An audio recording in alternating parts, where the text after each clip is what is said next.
Saya berada di Santorini, Yunani, dan dari pulau ini menyampaikan inspirasi untuk keluarga Indonesia bahagia. Selamat berjumpa dalam serial pelajaran menjadi seorang ibu. Nah, sebelum saya membahasnya, istri saya terlebih dahulu akan menyampaikan insight singkat apa yang penting yang akan menjadi dasar saya membahasnya dalam program Inspirasi 5 Menit ini.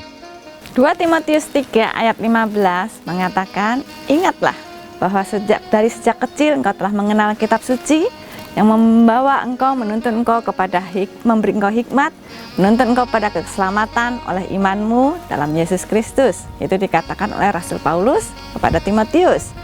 Padahal Timotius tidak disebutkan ayahnya siapa dan bagaimana mendidiknya. Hanya ditulis, Timotius, ingatlah akan nenek dan ibu yang mendidik engkau sejak kecil.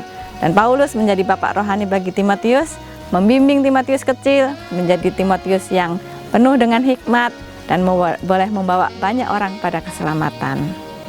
Mendidik anak sesuai firman bukan hanya mengajari anak firman, tetapi juga ibunya sendiri ketika mendidik anak itu nilai-nilainya firman. Misalnya mendisiplin sesuai dengan firman, karena firman Tuhan juga mengajarkan mendisiplin anak dengan adil, fokusnya pada anak misalnya, demi kepentingan si anak. Bukan berarti tidak pernah mendisiplin, karena ada nilai yang berkembang hari-hari ini, misalnya mendidik anak tanpa hukuman, mendidik anak tanpa teriakan, mendidik anak tanpa semuanya itu melanggar firman Tuhan. Firman Tuhan mengajarkan dengan jelas untuk mendisiplin anak, untuk menegur anak, untuk menghukum anak, tapi semuanya dilakukan sesuai firman. Karena itu seorang ibu memang harus belajar firman, kalau enggak dia tidak akan bisa mendidik sesuai firman.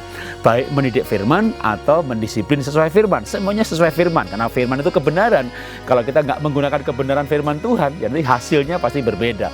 James Dobson meneliti orang-orang yang dididik tanpa hukuman, tanpa teriakan, maka mayoritas mereka akhirnya ketika SMP SMA memberontak. Waktu kecil senang-senang aja, nggak pernah diteriakin, begitu besar memberontak. Jadi ya memang tidak semuanya, tapi mayoritas itu skala yang cukup tinggi.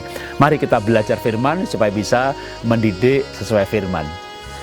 Inilah inspirasi yang saya sampaikan dari Santorini, Yunani untuk keluarga Indonesia bahagia. Salam dahsyat luar biasa.